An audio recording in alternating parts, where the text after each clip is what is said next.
Je veux voter. Ça fait 10 ans que je peux, mais je ne l'ai jamais fait. Jamais eu d'élection. Pourtant, c'est la seule manière que j'ai de vivre mon âge. J'ai été obligée de grandir très vite. Le pays ne s'en rend pas compte. C'est normal, il ne m'a jamais laissé voter. Je rêve de changer le monde par ce geste. Un petit papier dans l'urne.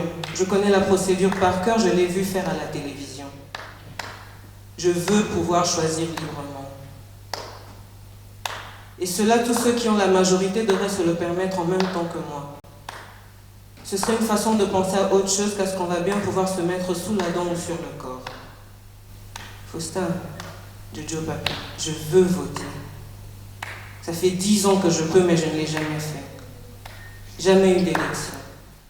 Chaque fois que le drapeau est monté ou descendu dans un camp, dans une rue ou dans une manifestation dont je ne connais ni les tenants ni les aboutissants, il faut que je m'arrête, juste parce que je suis dans les parages. Toutes les fois qu'un des cortèges présidentiels se déplace, il vaut mieux éviter rues et trottoirs. Si c'est nos 5 présidents qui décident d'être en balade, vaut mieux rester chez soi. Ça conduit comme ça gouverne. Trop vite, et sans tenir compte des multiples nids de poules qui existent déjà sur ces routes très abîmées. Il paraît que ce ne sont pas les mêmes conducteurs, ceux des cortèges et ceux du pays. Ça devrait nous rassurer. J'en ai marre. Je veux voter. Ça fait 10 ans que je peux, mais je ne l'ai jamais fait. Jamais eu d'élection. Il s'appelle Faustin Linekou Langoy. Il est congolais, né à Ubundu, au Zaïre. Il s'appelle Papi Ebota Ngoy. Il est né à Kinshasa, ex-Léopoldville. C'est le Zaïre, mais il est congolais. Il s'appelle Jojo Kazadi Mutombo.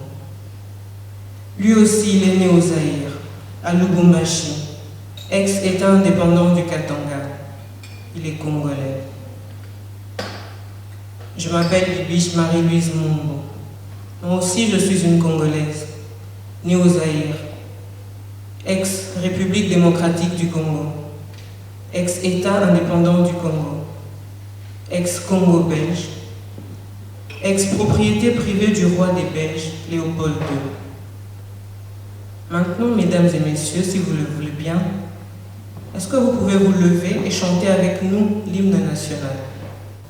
Lequel?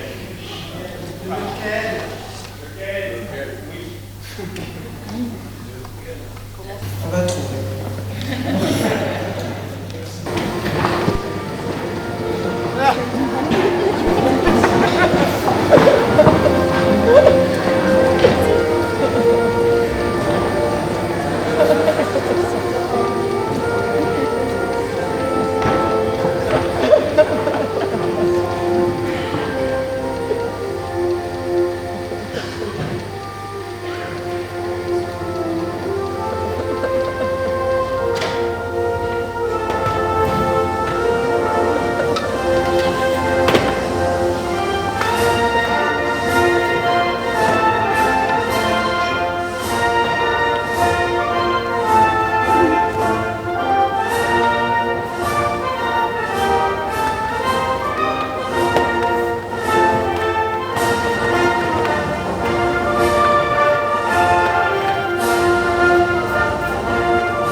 Absolument l'indépendance du Katanga.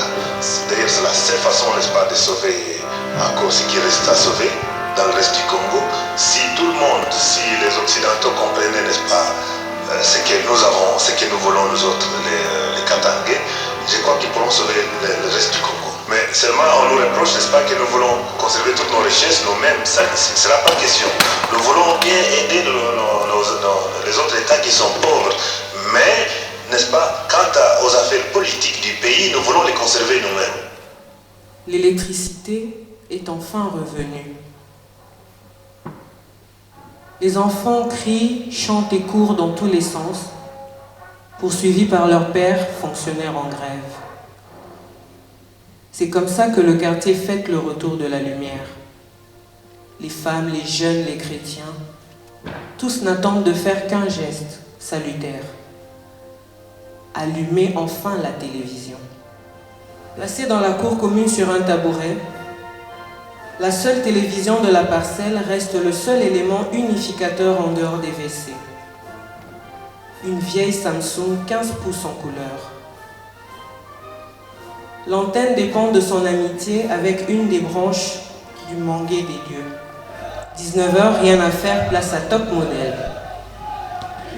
Et là, les yeux rivés sur les images du petit écran, plus personne ne se demande où sont les femmes, que font les enfants, pourquoi les hommes ne vont pas faire un tour. La parcelle fait Bercy, pleine à craquer. Ils regardent tous la série, où toutes les femmes sont blondes et minces, ont une carrière et sont indépendantes, font des bébés toutes seules, en choisissant avec qui, quand, où, comment, pourquoi, où les hommes n'ont pas besoin de travailler et héritent toujours de leur père. Top Model est une drogue et ces images d'ailleurs entretiennent le rêve qui change de la routine du quartier. Partir par la télévision ou en live, tout le monde cherche une voie de sortie.